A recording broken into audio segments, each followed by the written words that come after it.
Greetings, Greenburgh community members, residents.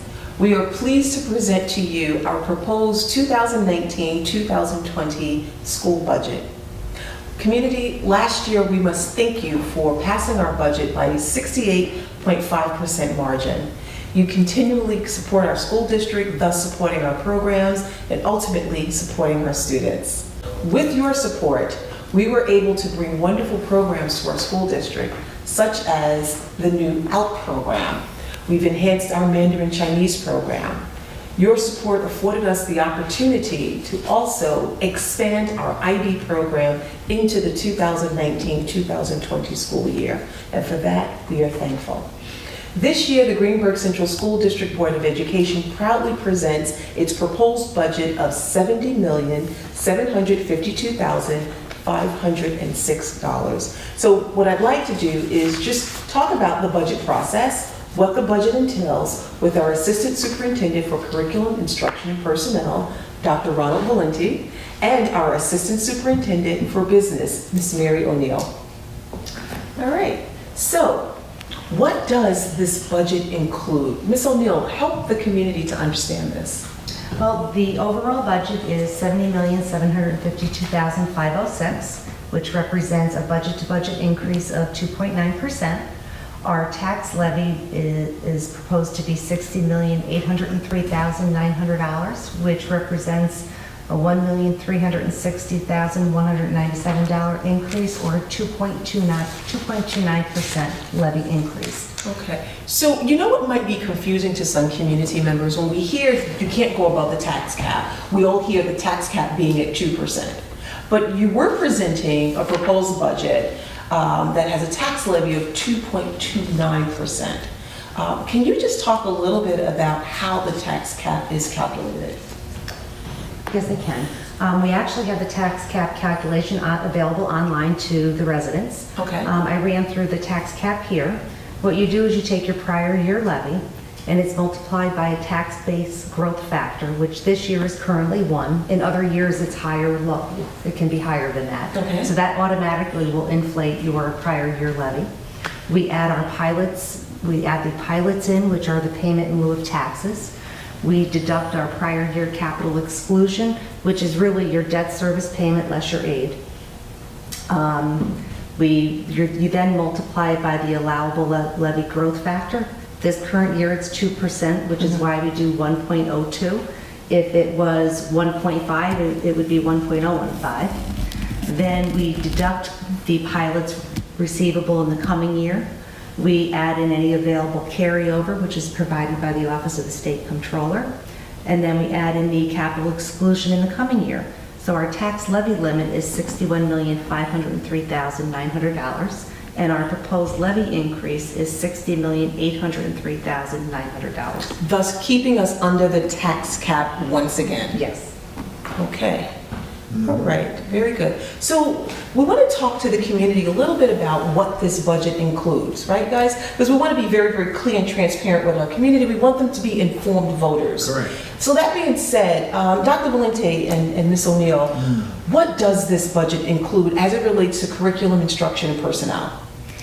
Well, just look at the first 3 bullets. All current staff and programs will continue, and in a moment we'll talk about additional programs, again, under the tax cap that we're able to introduce. That is definitely a net plus. We are looking at social emotional learning and integrating that into our curriculum so that we are as attentive to the affective and the behavioral elements of student performance as it relates to academic achievement. Sure. And teacher professional development has been our mantra for the past several years because that is the heartbeat in terms of effective programs. So when we talk about teacher professional development, believe it or not, there are community members that have asked me about that. What does that exactly mean? It means exactly a number of things, if I may. It's traditionally the workshops outside the school day, traditionally the superintendent conference days, traditionally courses. However, beyond traditional, innovatively, it means coaches who come into the classroom to work with teachers, to integrate programs into the regular curriculum. For example, we'll be talking about the writing revolution. I sat with a team of 3 people who are actually in a classroom, observing the teacher, making notes, giving feedback to the teacher. That is coaching at its best. For leveled literacy, again, we have coaches who come in through Wilson and other resources that we have who work directly with teachers. That perhaps is the most innovative, going beyond the Yeah, tradition. the job embedded, where we don't have to Exactly. take teachers out of the classroom, Precisely. and they're learning. They're right there teaching, and it's Exactly. job embedded. Now, that's important, and that's probably the most effective professional Mhm. development. But Ms. O'Neill, let's also talk about what does the budget include as it relates to money, bottom line. Talk about any savings or any reallocation of funds there may be, or any reductions that we've considered. Okay, well, we had several retirements this year, and the curriculum office actually reviewed each individual position, and it was discovered that we did not need to replace several positions. We have reduction in retirement costs because TRS rates, the rate that we're charged annually based on salaries, has reduced again this year. Right. We, as promised during the consolidation effort, we promised the community that we would reallocate resources within our current budget to begin funding capital improvement and increase spending on operations and maintenance. So we actually went line by line in the budget Okay. and shifted resources from different codes, and you'll see that as we go further, into either the facilities area or into an interfund transfer to capital. Okay. And then we shifted some contractual expenses out of our contractual codes and shifted them to BOCES, which in essence, we're still getting the same service, but we're also increasing BOCES aid in doing so. Okay, so in terms of those capital improvements, we're continuing to work with our school board as well as our community members to actually prioritize, it's administrators too, to prioritize what those capital improvement needs are. Yes. Okay, that's important to know. Dr. Valente, I want to just stress a little bit more on the curriculum and instruction initiatives for the 2019-2020 school year, because, I mean, we're exploding with exceptional programs. And so I'd like the community to know what we're thinking and what we're planning for next year. Yes, and the International Baccalaureate Diploma Program is the highlight of what we're doing. We've been preparing for that for several years with staff development, training teachers, sending them to IB workshops, and we are now ready for, if you will, the launch. We are launching with our 11th graders next year, probably a cohort of about 22 to 25 students. And I heard their nickname is Genesis. Genesis, exactly. Okay.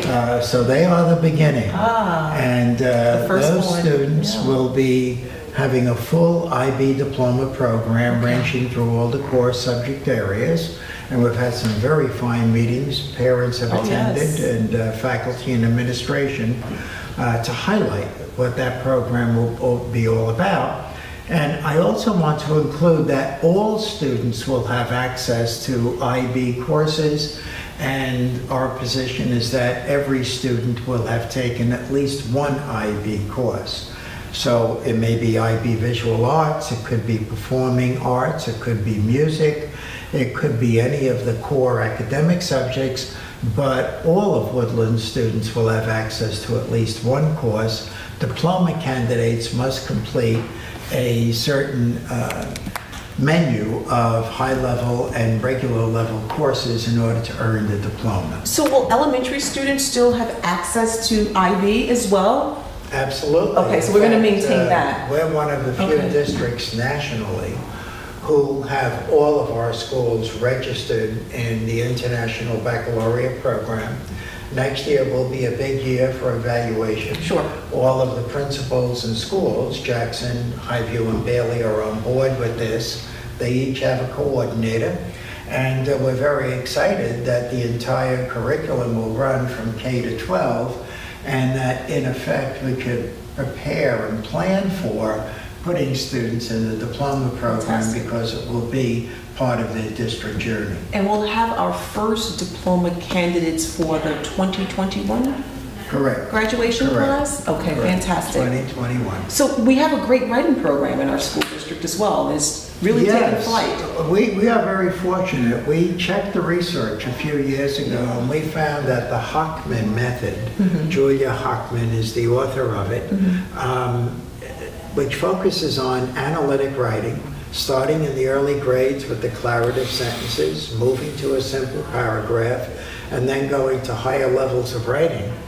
We are now going to expand that beyond the elementary level to the secondary level. Oh. So we train teachers at the elementary level.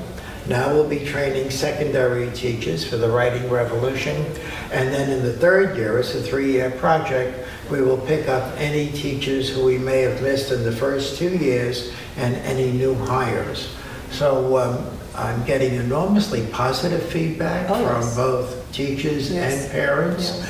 And that they really believe that children now are writing a lot more, expressing themselves, and more critically thinking.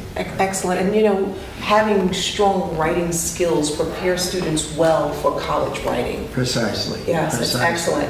And I know we're doing some work in terms of building math capacity for our middle school Exactly. students. We think it's time to say algebra for all students, all right? It's always been the honors level track, and, you know, necessarily that is a good thing. But why shouldn't all students be exposed to algebra?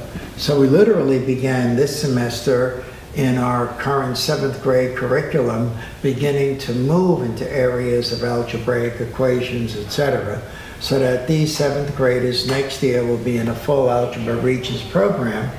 And we will work with them not just for algebra regions, but carrying into geometry regions Oh, wow. the following year, Oh, wow. which would be in their 9th grade. And many more students then would take Algebra 2 trig. Wow. Now, what does this do? Number one, this leverages them much better for college competition. Absolutely. Right? College readiness, career readiness, etc. Secondly, it's going to allow them to perform much better on any type of competitive test that they're involved in, Absolutely. particularly the ACT and SAT. And it strengthens their entire math background, opening them to many new avenues and pathways at the upper level. Absolutely. And we're talking about increasing the rigor. And in speaking and preparing our students for post-secondary, one of the things that our district has done well is provide ACT, SAT prep for students. And I know that you are enhancing, moving forward next year, what that prep might look like. Yes, working with our administration and guidance department at the high school, we've come to the conclusion the best year to do the AC, SAT preparation is for our juniors. I agree. Fall semester, have your ACT preparation. Yeah. Spring semester, SAT. Yep. And the Princeton Review has worked with us in the SAT preparation, and we have Westchester Prep working with us on ACT.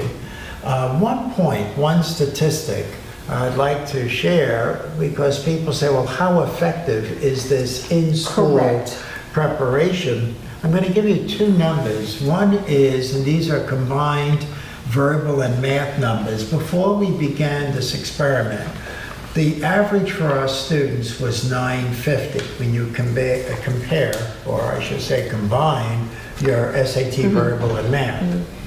As of last year, when we did an analysis, it was 1047. So a growth of almost 100 points, or nearly 10%.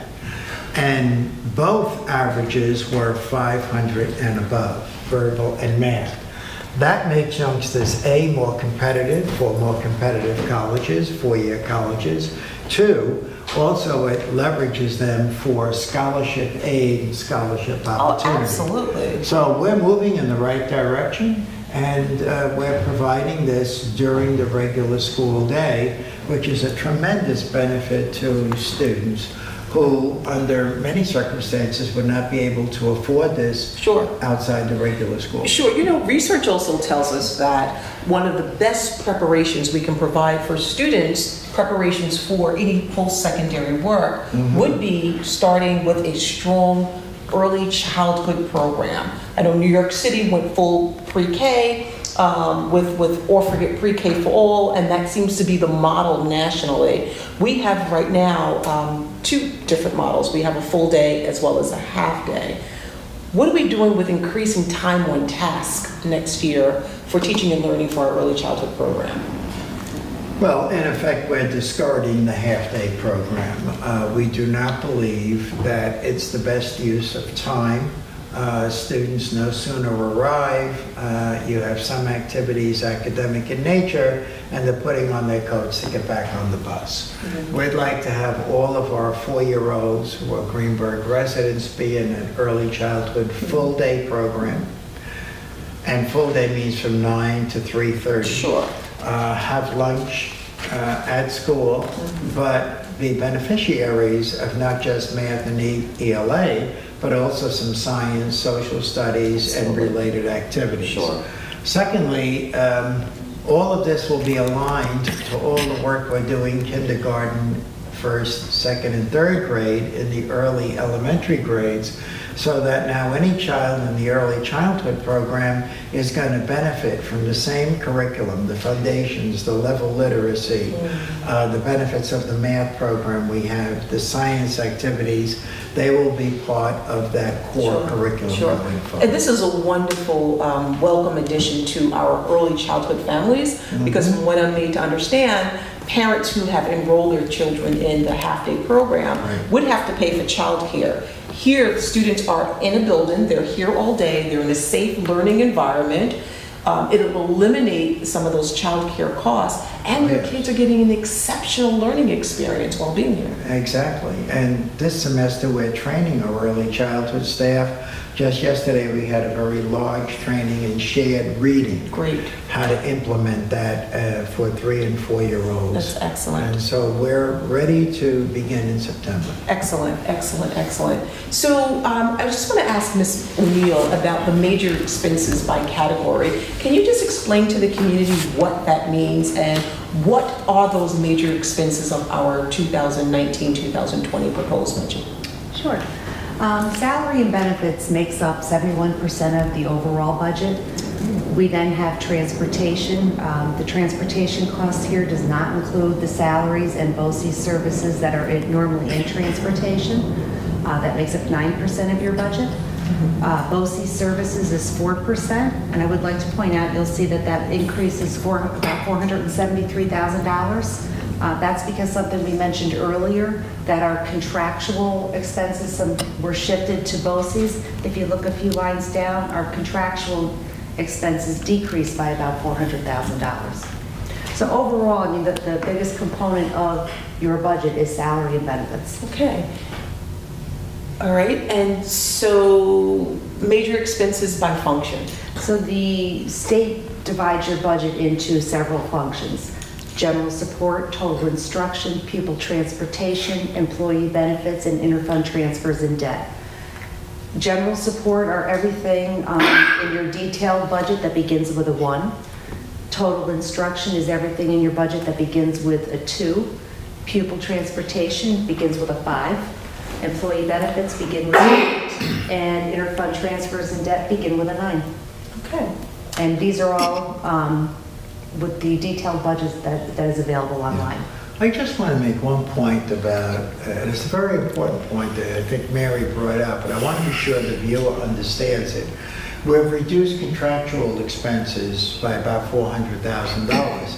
There's a benefit to buying from BOCES. Oh, absolutely. You get the same value for what you're looking to buy in terms of product, instruction, staff development, and you also get 50% back in the following year in revenue. Right. So it's a smart investment, not just for the instructional end, but also for the taxpayers' benefit to keep costs down overall. You're paying less for the same service. Absolutely. You can't beat that, so you might as well maximize your BOCES. Yes.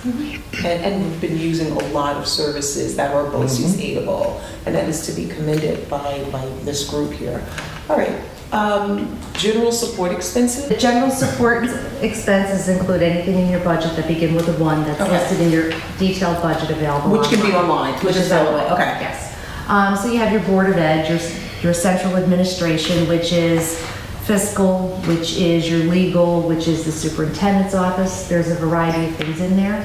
We have our operations and maintenance budget, which if you notice increases by about $335,000. Right. That's the promise that we made to the community, that we would be reallocating and shifting resources towards the facilities department to begin making some repairs. Okay.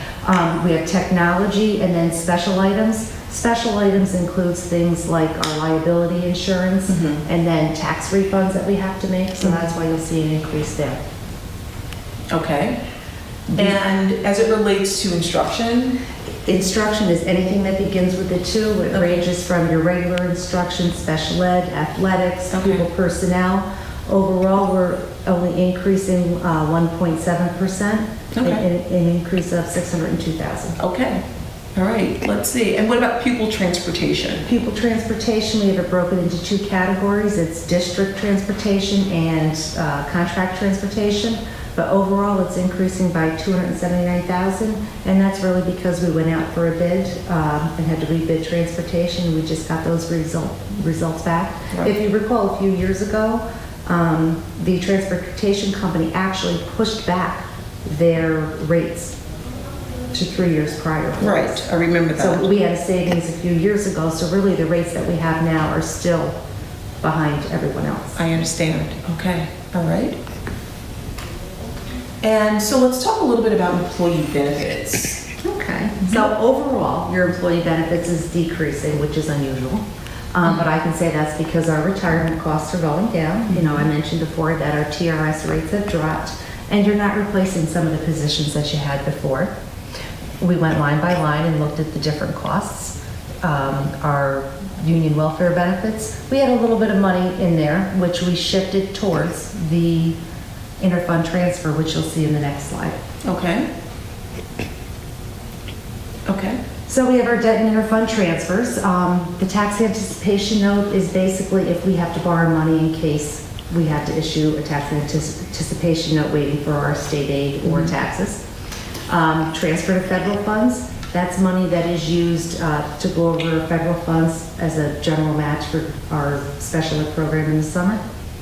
We have our transfer to debt service. That's the I think we only have 1 more year of the debt to be paid, so it's $345,000. That's important to know. So we have 1 more I year. believe it's 1 more year we have. And then the interfund transfer to capital is $1.3 million. That increases well over $1 million.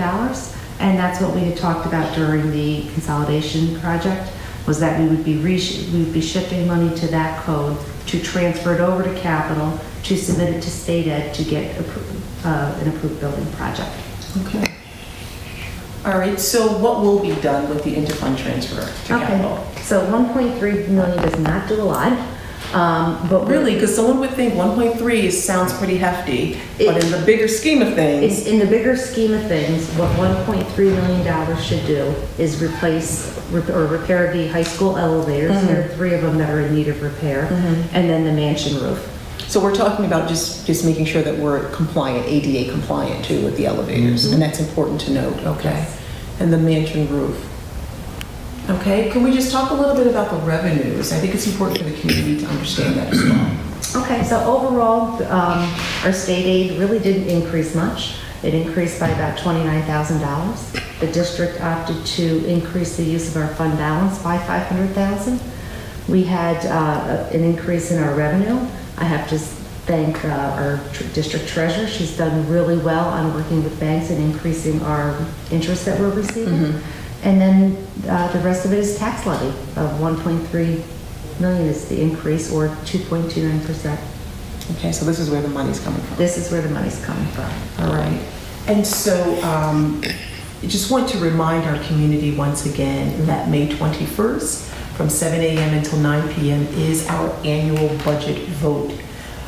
Our budget vote will take place at the Woodlands Middle High School gymnasium, but we also want our community to know that if in fact you have questions, if you have questions about the budget, similar to previous years, you are welcome to email any one of us at budget201920 greenburghcsd.org. Also, too, you're more than welcome to call the Office of Curriculum and Instruction, Personnel, the business office, or my office. I'm going to repeat that email address once again. Budget201920 at greenburghcsd.org. We just want to remind the community once again that our annual budget will preserve our programs as well as current staff. We're also looking to increase our programs through this annual budget. I want to thank Mary O'Neill and her team, Dr. Valenti, the team of administrators, as well as our school board for putting our heads together and collaborating on presenting a budget that is fair, transparent, and responsible to our community. And just as important to know that it is under the tax cap. Correct. Under the That's tax cap. takeaway. And Under that's, we want the community to walk away with. With great programs. With great programs and the enhancement of those programs with an addition of more programs. So again, you are encouraged on May 21st from 7 a.m. to 9 p.m. to come out to vote for our annual budget. We had a 68.5% margin last year in terms of voter approval. Can we go for 70 this year? Absolutely. I think we should It's go part for of a trend, you know. It has been part of a trend, and we could have dipped last year. And I think weather was impact. I don't care if it rains or whatever. Come on out and vote for our budget. And we thank the community for their continuous support of the Greenburgh Central School District. Remember, we will be visiting the community to go over the budget, to speak to our community members about it. We have many community members who will be knocking on doors and talking to residents about the budget. Please remember to ask your questions. We want you to be an informed voter. Again, thank you for your support.